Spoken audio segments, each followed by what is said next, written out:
शहर में इस तरीके की चर्चा भी है कि आप सिर्फ बुनकरों के मसाइल को ही उठा रहे हैं। जो शहर के अंदर जो बुनियादी सहूलत है, जैसे अंडरग्राउंड गटर, आज पूरा शहर को खोदा जा रहा है। इससे पहले भी आपसे मैंने सवाल किया था और उसी तरीके से आज पूरा शहर परेशान है। आप इससे पहले मुंबई में बुनकरों के साथ जाकर मीटिंग लिए और उसके बाद आज भी बुनकरों के मसाइल पर ही मीटिंग। नहीं, ऐसा है कि रास्ते, गटार, पानी की सुविधा, ये सब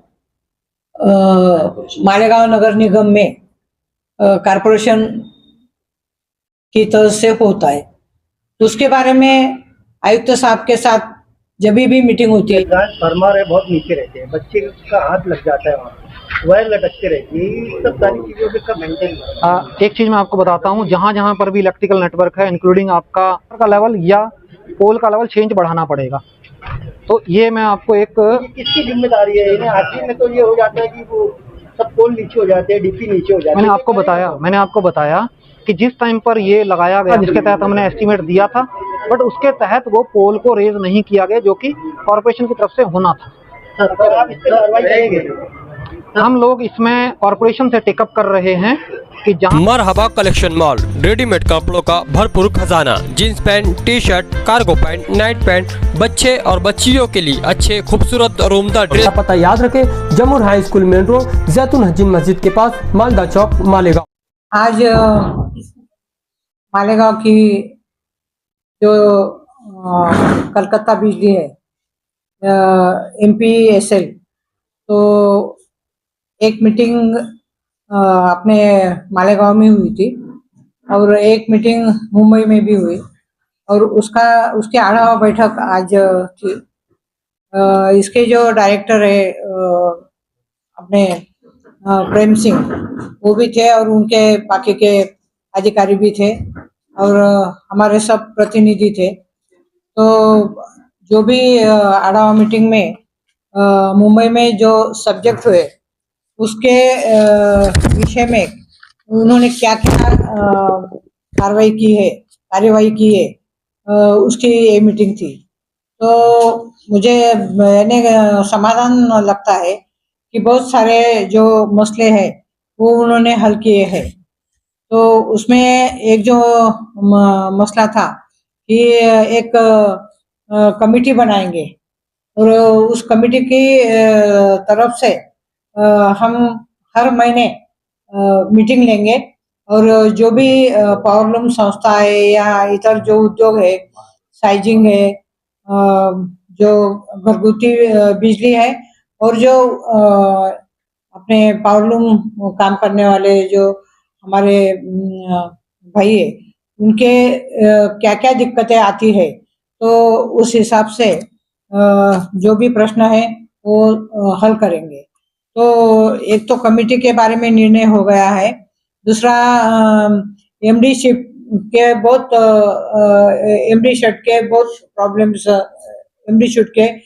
प्रॉब्लम्स आ रहे थे, उसमें भी उन्होंने सर्वे किया है और उसमें भी राहत निकाल रहे हैं। जो तीसरा प्रॉब्लम था, जो बिल पहले KWH के हिसाब से आते थे, अभी KWH में बिलिंग होने वाली है, तो KVH में बिलिंग होने वाली है, तो उसमें कोई राहत नहीं आएंगी। और जो बिल आता था तो एक ही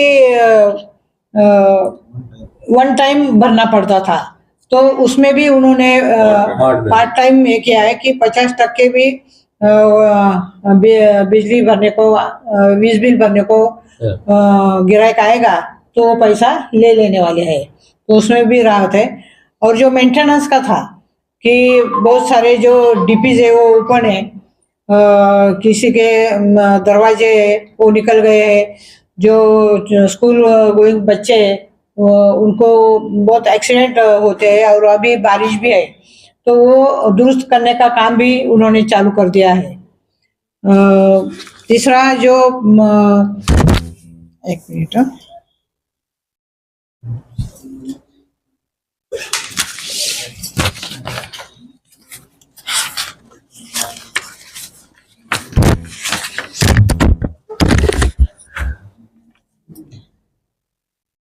कैपिटल इन्वेस्टमेंट जो है तो 100 करोड़ रुपया उनको उन्होंने वादा किया था। उसमें पहले 62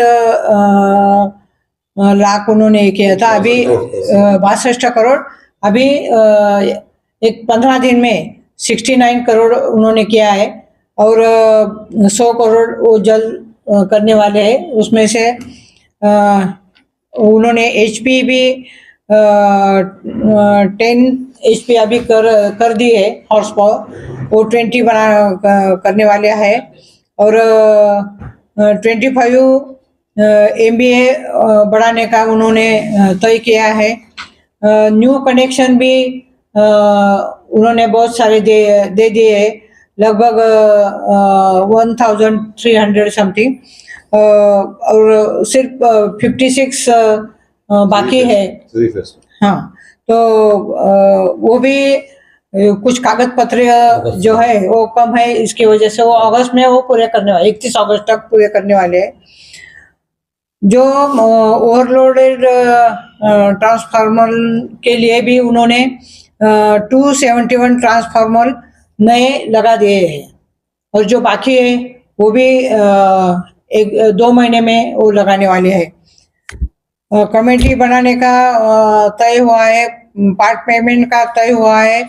ओल्ड पावर हाउस जो है वो भी उन्होंने खुला कर दिया है। वहाँ पे रोहन यादव, मोहम्मद रेड्डी वो अधिकारी बैठने वाले हैं। वहाँ पे भी बिलिंग लोग भर सकेंगे, क्योंकि पहले दूर जाना पड़ता था।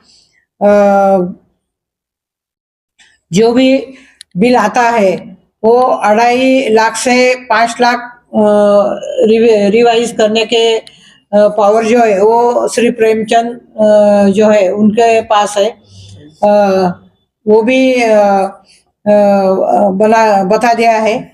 और जो मीटिंग आज हुई है उसके मिनट्स भी वो देने वाले हैं और जल्द से जल्द कमेटी बना के उसके माध्यम से हर महीने वो मीटिंग लेंगे। और हमारे जो पावरलूम बिजनेस करने वाले भाई है या इतर उद्योग करने वाले भाई है या घरगुती बिजली की जो प्रॉब्लम है वो उसमें सॉल्व हो जाए। कारपोरेशन के साथ जो मीटिंग है उसमें क्या साइजिंग और प्लास्टिक का नहीं, प्लास्टिक अलग है। हाँ, साइजिंग का माध्यम से जो कुछ विधानसभा में सवाल उठाए गए थे और उस हिसाब से कारपोरेशन के माध्यम से नोटिस जारी कर दी गई है। उनके कारपोरेशन के अधिकारी आए थे तो उनसे बातचीत हुई और जो नोटिस उन्होंने जितने भी कागज पत्र उन्होंने मांगे हैं तो उनके पास ऑलरेडी साइजिंग वाला भाई जो है उन्होंने जमा किए हैं। क्योंकि साइजिंग उद्योग जो है वो मालेगांव में बहुत पुराना उद्योग है, जब से ग्राम पंचायत थी तब से वो काम कर रहे हैं। और उनके जो बिल है वो भी वो दे रहे हैं, GST भर रहे हैं।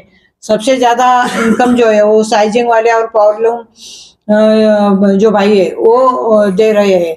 फिर भी विधानसभा में भी जो प्रश्न उठाया गया है तो उस माध्यम से ये नोटिस जो जारी किए तो मालेगांव के जो महानगर पालिका के अधिकारी है उनको बताया कि आप फिर से आपके पास क्या क्या कागजात है वो आप देख लो और उसके बाद जो भी नोटिस भेजी है वो रिवाइज करो। क्योंकि आपने सरकार को भी बताना चाहिए कि ये जो बार बार मालेगांव वासियों को तकलीफ दे रहे हैं ये ऐसा होना नहीं चाहिए, उनको टारगेट बनाना नहीं चाहिए। ये मेरा हमने उनको बताया है। तो वो बोले हम जरूर सब सर्वे करेंगे और देखेंगे कि हमारे पास क्या क्या कागजात है और उस हिसाब से सेपरेट एप्लीकेशन देने के लिए बोला है। और वो एप्लीकेशन देने के बाद निश्चित रूप से यहाँ पे प्रॉब्लम हल हो जाएगा। मैडम मेरा एक सवाल था, टॉपिक से हटकर अक्सर आप मालेगांव शहर में आते हैं, हवा बैठक लेते हैं, बहुत अच्छे लोग इससे खुश हैं। लेकिन कुछ दिनों पहले मालेगांव बॉम्ब ब्लास्ट को लेकर एक फैसला है। मानसून सत्र जारी था, मालेगांव शहर की आवाम को ये उम्मीद थी कि आप मानसून सत्र में जिक्र करेंगे और जो एनआईए सेंट्रल गवर्नमेंट के अधीन चलती है उनके डायरेक्टर पर प्रेशर डलवाएंगे कि इस मैटर को आप हाई कोर्ट में लेकर जाएं। क्या कहें? नहीं, ऐसा है कि ऑलरेडी हमारे जो नेता है सब कांग्रेस पक्ष के दिल्ली में राहुल गांधी, महाराष्ट्र में हमारे सबका साहब है महाराष्ट्र प्रदेश के अध्यक्ष, उन्होंने प्रेस ली थी और उस प्रेस में भी बताया था कि जिस तरह से दो खटलों का निकाल लगा है, तो एक के बारे में सुप्रीम कोर्ट को भेजा है और इस मालेगांव का जो बॉम्ब ब्लास्ट का जो निर्णय हुआ है, निकाल लगा है, तो सरकार ने इसको भी सुप्रीम कोर्ट में भेजना चाहिए। और संसद में जो महीना भर संसद यानी अधिवेशन चला, तो उसमें सिर्फ ऑपरेशन सिंदूर पे चर्चा हुई और एक दिन 0 आवर्स में बात करने के सबको संधि मिली, यानी मेजॉरिटी में। तो उसमें कांदा प्रश्न जो था यूनियन का, वो मैंने उठाया था, किसानों का, और उसके बाद में जो ये चर्चा हुई ऑपरेशन सिंदूर की, उसके बाद संसद चला ही नहीं, कंटिन्यूस रोज एडजॉर्न हुआ है संसद। इसलिए मैंने इसके बारे में लेटर लिख के अपने मंत्री महोदय को मैंने दिया है पर्सनली, लेकिन बोलने की संधि हमें किसी को भी नहीं मिली, यानी अपोजिशन सांसद को भी नहीं मिली और जो रूलिंग सांसद है उनको भी नहीं मिली। लेकिन अभी जो अगले सेशन चलेगा, हिवाली अधिवेशन, तो उसमें संधि मिलने के बाद मैं जरूर बोलने वाली हूँ। मैडम, राहुल गांधी जी का जो अभी अभियान चल रहा है उसके बारे में आपका क्या कहना है? नहीं, राहुल गांधी ने मूल मुद्दे पे प्रश्न उठाया है, किसी ने भी ये सवाल उठाया नहीं कि वोट चोरी का जो मामला है और जो ईवीएम में जो गड़बड़ हो रही है, मतदार यादी जो है उसमें बहुत सारा घोटाला हो रहा है, तो ये सच बात है। इलेक्शन कमीशन को उन्होंने सवाल उठाया है कि ये जो काम है वोटिंग लिस्ट तैयार करना, वो इलेक्शन कमीशन का है। उन्होंने कंप्यूटर के माध्यम से जो भी डबल वोट है वो ढूंढना चाहिए और उनको कैंसिल करना चाहिए, लेकिन ऐसा हुआ नहीं। जो बिहार में अभी चुनाव हो रहे हैं, वहाँ पे एक घर जो है वहाँ पे एक ही खोलिए, उसके पते पे 80 लोग वहाँ पे बताया गया है और एक बाप का नाम है, उसके ऊपर 50 बेटे वहाँ पे बताए गए। ऐसा इतने बड़े बड़े, यानी राहुल गांधी ने जो कदम उठाया है उसका सबने स्वीकार किया है। सब लोग बहुत खुश है कि हम जरूर जो घबराते थे चुनाव लड़ने के लिए, लेकिन अभी लोग बोल रहे हैं कि हम चुनाव लड़ेंगे, क्योंकि ये जो है ये बहुत ही भाजपा सरकार ने बहुत घोटाला, वोट चोरी का घोटाला किया है। आपके मतदार संघ में कल या परसों जो है एक निवेदन दिया गया कि मालेगांव सेंट्रल के अंदर कम से कम 35 से 30 हजार वोट बोगस है, तो आपने भी चुनाव लड़ा है? नहीं, ऐसा है कि मालेगांव मैंने चुनाव लड़ा और मालेगांव सेंटर में जो 60 से 65,000 जो मतदार है वो मतदान नहीं कर सके, क्योंकि उनके नाम ही गायब कर दिए गए थे, नहीं तो मैं 50,000 से मैं चुन के आती। ऐसा मेरा कहना है। जो वोट हुए उसमें 30-35 हजार वोट ऐसे है कि जो डबल है, एक घर में 25 लोग रह रहे हैं, ऐसा मामला है। नहीं, बोलने को वो कोई भी बोल सकता है, लेकिन प्रूव करना चाहिए ना कि किसके वोट बोगस है और किसने बोगस मतदान किया है। हाँ, वो ये काम तो इलेक्शन कमीशन का है। उन्होंने वोटर लिस्ट जो है वो निष्पक्षपणे बनाना चाहिए, ऐसा मेरा कहना है। मैडम, संजय राउत साहब ने एक लेटर दिया कि जो पाकिस्तान का जो मैच हो रहा है, ताल्लुक से एक लेटर दिया उन्होंने कि ये मैच बारे में आपका क्या राय है, क्या ये मैच होनी चाहिए? नहीं, मेरे राय में तो ये मैच नहीं होनी चाहिए, क्योंकि हमारा झगड़ा पाकिस्तान से है, तो क्यों हम उनके साथ मैच खेलेंगे। वो लोग हमारे ऊपर आतंकी हमले करते हैं, जो हमले करके पाकिस्तान उनको सहारा देता है, तो ऐसा अगर वो गलत काम करते हैं तो उनके साथ क्यों मैच खेलना चाहिए? खेलना नहीं चाहिए। नहीं खेलना चाहिए। मैडम, आपने कैंसर हॉस्पिटल की मंजूरी लाई थी, तो जगह का सर्वे हुआ कि जगह आपकी नजर में समझ में आई? अभी तक जगह कहाँ पर? कैंसर हॉस्पिटल अपने मालेगांव के लिए मंजूर हुआ है, लेकिन जगह का मसला चल रहा है। हमने महानगर पालिका आयुक्त को रिटर्न में दिया है कि 3 से 5 एकड़ जगह मिलनी चाहिए, लेकिन अभी तक वो मैटर नहीं हुआ है, हल नहीं हुआ है, जगह उपलब्ध नहीं हुई। और मालेगांव के लिए कैंसर हॉस्पिटल हमें करना है, और खासदार निधि में से मुझे अपने लाइब्रेरी और अभ्यासिका ये बनाना है, उसके लिए भी मैंने जगह मांगी है। वहाँ पे मालेगांव में नशाबंदी केंद्र बनाना है, नशा मुक्ति केंद्र बनाना है, उसके लिए भी हमें जगह चाहिए, वो भी मैंने मांगी है। और यानी जो लाइब्रेरी और अभ्यासिका है वो एक मुस्लिम एरिया में और एक हिंदू एरिया में खासदार निधि में से हम बना रहे हैं। लेकिन कैंसर हॉस्पिटल की जगह आप बात नहीं कर रहे, ये बात भी एकदम आखिरी स्टेज में आता और नहीं होता था, यानी अभी उन्होंने नहीं, आज एक्चुअली आयुक्त साहब को मीटिंग का बोला था, लेकिन उनके नजदीक के जो रिश्तेदार है वो गुजर गए, इसलिए वो नहीं आ पाए। इसलिए बाकी के जो अधिकारी है उनको सिर्फ रिमाइंड लेटर मैंने दिया है। 4-5 जगह को तो देखो, वो 4-5 जगह हम उन्होंने बताया था और भी देखने का है, लेकिन मुझे लगता है कि बहुत जल्द वो जगह मिल जाएगी। किसी के दबाव में आपको जगह नहीं मिल रहा। नहीं, ऐसा तो मुझे कुछ लगता नहीं। मैडम, आपके काम बड़े अच्छे हैं, लोगों से आप मिलते हैं। लास्ट टाइम भी हमने कहा था कि आप ऑफिस यहाँ पर कब कायम करेंगे?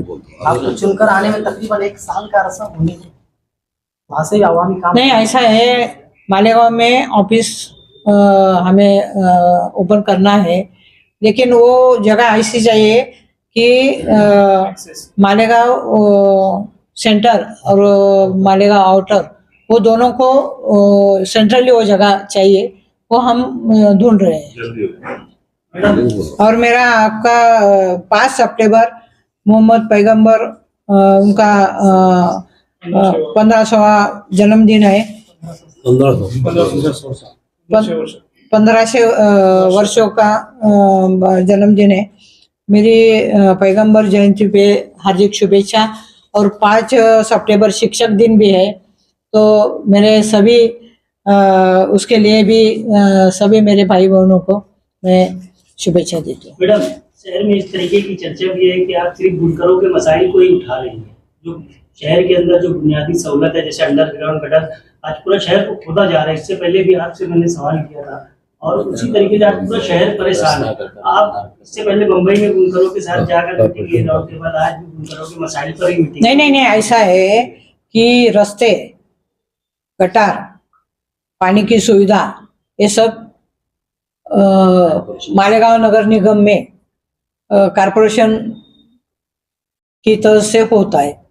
तो उसके बारे में आयुक्त साहब के साथ जब भी मीटिंग होती है तो उसके बारे में मीटिंग होती है, और उनको हमने बताया भी है कि बारिश में जितना काम आपने खोद यानी रास्ते खोद के रखे हैं वो पूरा करो, और नए रास्ते मत खोदो, क्योंकि बारिश है, बच्चे लोग स्कूल में जाते हैं, तो तकलीफ हो जाएंगी, तो ऐसा मैंने बारिश हो रही है मैडम और जेसीबी से गड्ढे खोदे जा रहे हैं। नहीं, हमने तो काम रुकवा है। जा रहे हैं, बारिश हमने हो रही है, गड्ढे खोदे जा रहे हमने हैं। उनको आदेशित किया है कि नया काम मत करो, जो रास्ते खुदवाए हैं वो पूरे करो, ऐसा हमने बताया। हर बार मंथन होता है, चिंतन होता है, लेकिन सॉल्यूशन निकल नहीं पाता। आप पर हमेशा ये ब्लेम होता है, खासकर एमडी शूटआउट को लेकर। अच्छा, मैं एक चीज़ आपको बताना चाहूँगा।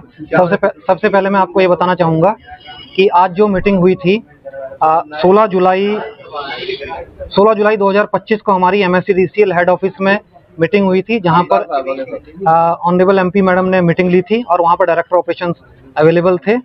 कुछ मुद्दे वहाँ रेज किए गए थे। आज जो मीटिंग हुई थी ये ऑनरेबल MP मैडम ने उसकी फॉलोअप मीटिंग की थी। क्या हमारे पॉइंट्स वहाँ डिस्कस हुए थे और क्या क्या उस पर हम काम कर चुके हैं और क्या काम हमने अभी आगे करने हैं। जो मुद्दे वहाँ रेज किए गए थे मैं आपको पहले वो बता रहा हूँ, हमने क्या काम किया उस पर मैं बताऊँगा। एक मुद्दा वहाँ ये रेज किया गया था कि काफ़ी जगह पर वोल्टेज में कमी का कंप्लेंट किया गया था, जिसकी वजह से लोगों को दिक्कत आ रही थी पावर लूम चलाने में या उनके बिल में ज़्यादा आ रहा था। तो MSCDCL डायरेक्टर साहब की तरफ से हमें डायरेक्शन दिया गया था कि हम जितने भी हमारे 11 kV के फीडर हैं उनके लास्ट एंड पे हम ट्रांसफार्मर पे वोल्टेज चेक करें और चेक करने के बाद उनकी वोल्टेज क्या आई है उसका हमें रिपोर्ट देना था। हमारे यहाँ पर 79 हमारे यहाँ पर 11 kV फीडर हैं, सभी का हमने लास्ट एंड का जो ट्रांसफार्मर है उसके हमने वोल्टेज मेजरमेंट करने के बाद उनको रिपोर्ट दिया है, नंबर 1। दूसरा ये कहा गया था कि कुछ आपके कहाँ पर डिस्ट्रीब्यूशन ट्रांसफार्मर जो हैं वो ओवरलोडेड हैं, जिसकी वजह से हमें दिक्कत आ रही है। वो हमने ऑलरेडी सर्वे किया है। हमारे पास यहाँ पर 2666 डिस्ट्रीब्यूशन ट्रांसफार्मर्स हैं। इन 2666 डिस्ट्रीब्यूशन ट्रांसफार्मर्स में से 144 डिस्ट्रीब्यूशन ट्रांसफार्मर्स ऐसे हैं जहाँ पर कंज्यूमर जिनको हमने कनेक्ट किया हुआ है उनका टोटल और ट्रांसफार्मर का जो लोड है उसके हिसाब से 144 में हमें लोड बढ़ाने की ज़रूरत है और वो काम हम 31 मार्च तक कंप्लीट कर देंगे। आज तक हमने 271 ट्रांसफार्मर्स में डिस्ट्रीब्यूशन ट्रांसफार्मर्स को हमने ऐड किया है और 213 डिस्ट्रीब्यूशन ट्रांसफार्मर्स में हमने कैपेसिटी बढ़ाया है, ऑगमेंटेशन हमने किया है। आज तक हम पावर ट्रांसफर सबस्टेशन या पावर ट्रांसफार्मर लेवल पर हमने 40 MVA का कैपेसिटी बढ़ाया है। पिछली मीटिंग जो 16 जुलाई को मुंबई में हुई थी MSCDCL ऑफिस में, उसके बाद से हमने साइने टेक्सटाइल और गोल्डन नगर यहाँ पर हमने 5-5 MVA का कैपेसिटी एडिशन किया, यानी कि टोटल 10 MVA का। आयशा नगर सबस्टेशन हमें लगाना है 2x10 यानी कि 20 MVA का, जो कि हम 31 जनवरी और मार्च के बीच में हम इसको लगाएंगे। एक कंस्टेंट हमें वहाँ पर है 220 kV सायने सबस्टेशन जो कि महापरिषद के अंडर है, वहाँ पर 25 MVA का कैपेसिटी एडिशन करने के लिए हमने रिक्वेस्ट किया है। कैपेसिटी एडिशन हम एक्सपेक्ट कर रहे हैं कि जब तक हम अपना फील्ड का और सबस्टेशन का काम करते हैं तब तक वहाँ पर कैपेसिटी एडिशन हो जाएगा, जिससे कि हम ये स्मूथली इसको कमीशन कर पाएंगे। तो सुनिए ना, एक पहले मैं डिटेल इस तरीके से मतलब बताएंगे तो बहुत वक्त जाएगा और वैसे भी मतलब 2 घंटा मीटिंग चली है। हम हर बार मीटिंग में मतलब आते हैं, हम देखते हैं कि 2 घंटा 2.5 घंटा 3 घंटा मीटिंगें चलती है, सोल्यूशन नहीं निकलता है। जो बुनकर्स यहाँ पर आते हैं, सरमायादार जो आते हैं, उनकी हर बार यही शिकायत रहती है कि वो अपने विषय तो रखते हैं लेकिन उसका सोल्यूशन नहीं हो पाता। सोल्यूशन के लिए आप जो मतलब बता रहे हैं, जिस वक्त से कंपनी आई है तब से लेकर आज तक जो प्रॉब्लम शहर में हमने बताए थे कि आप ये करने वाले हैं, ऐसा कुछ भी कामकाज मतलब जो है तो शहर मुतमईन नहीं है। मैं आपको जो आपने अभी बोला है, किसी भी कंज्यूमर की 2 टाइप की प्रॉब्लम हो सकती है, या तो उसको बिजली का कनेक्शन या उसको बिजली का बिल या फिर बिजली सप्लाई, ये 3 चीज़ें हैं मेन। मैं आपको ये जैसे बता रहा था, बिजली कनेक्शन की जहाँ तक बात है, हमने पिछले 5 सालों में 40 MVA का कैपेसिटी एडिशन किया है पावर ट्रांसफार्मर या सबस्टेशन लेवल पर। ट्रांसफार्मर लेवल पे या उसके जहाँ पे हमें कंज्यूमर को कनेक्शन देने की बात आती है, 271 हमने डिस्ट्रीब्यूशन ट्रांसफार्मर ऐड किए हैं, 213 डिस्ट्रीब्यूशन ट्रांसफार्मर की कैपेसिटी बढ़ाई है, जिसकी वजह से हम 19,000 कनेक्शन सिंगल फेज के दे पाए हैं पिछले 5 सालों में, 5 साल प्लस 31 जुलाई तक। और 3 फेज के हम 6,716 कनेक्शन दे पाए हैं, जिसमें कि पावर लूम के कनेक्शन भी आते हैं 3 फेज में। बिल की जहाँ तक बात है, बिल की जहां पर भी किसी कंज्यूमर की पास्ट में कोई समस्या थी, वो समस्या आज की डेट में हम लगभग खत्म कर चुके हैं। आज जो समस्या रह गई है वो सिर्फ समस्या है कंज्यूमर के एमडी शूट की। एमडी शूट पे अभी डिटेल में चर्चा हुई थी MSCDCL ऑफिस में 16 जुलाई को, और अभी दोबारा से इसमें चर्चा हुई थी। जो भी एमडी शूट के केसेस हैं, 323 सिर्फ ऐसे कंज्यूमर्स हैं जिनकी एमडी शूट की प्रॉब्लम आज भी है और एमडी शूट की वजह से उन्होंने पैसा जमा नहीं किया है।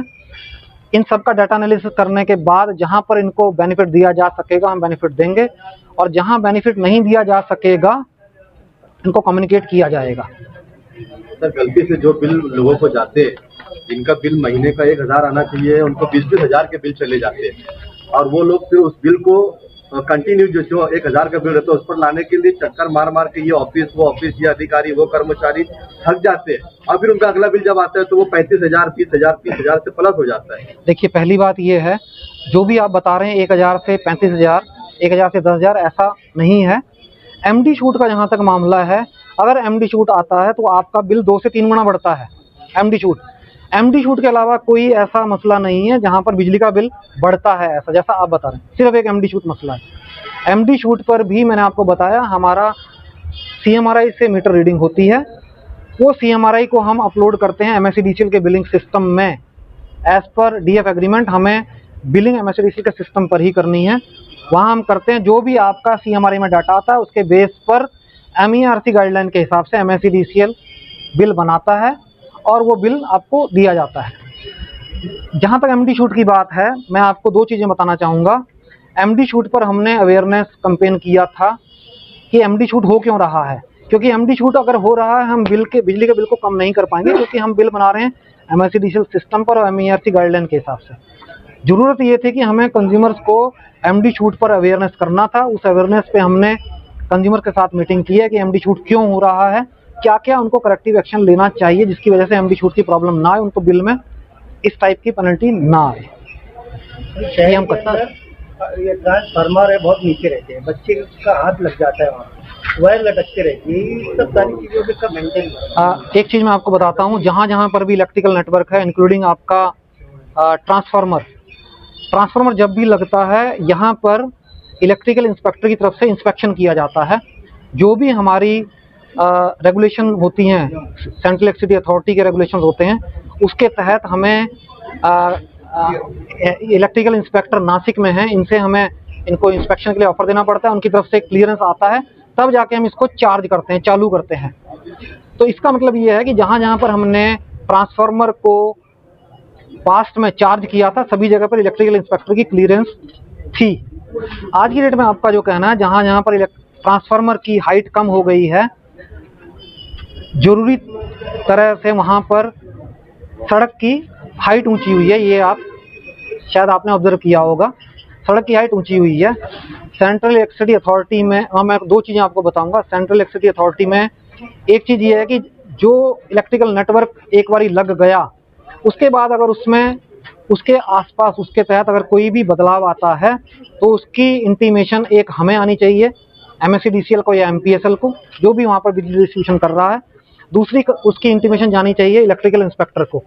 इस केस में हमें इंटीमेशन ये आती है कि हम इस जगह पर रोड लेवल रेज करने जा रहे हैं, सीमेंटिंग कर रहे हैं, कंक्रीटिंग कर रहे हैं, जिससे कि रोड लेवल बढ़ेगा। उसके तहत कॉरपोरेशन की तरफ से हमें एस्टीमेट मांगा जाता है, हम एस्टीमेट देते हैं। वो एस्टीमेट के तहत उनको वहाँ पे काम करना पड़ता है, जिससे कि ट्रांसफार्मर या पोल इनको वो उठाकर ऊपर लाएं, जिससे कि मान लीजिए आपका इसका सड़क का लेवल 6 इंच बढ़ रहा है, तो आपको ट्रांसफार्मर का लेवल या पोल का लेवल 6 इंच बढ़ाना पड़ेगा।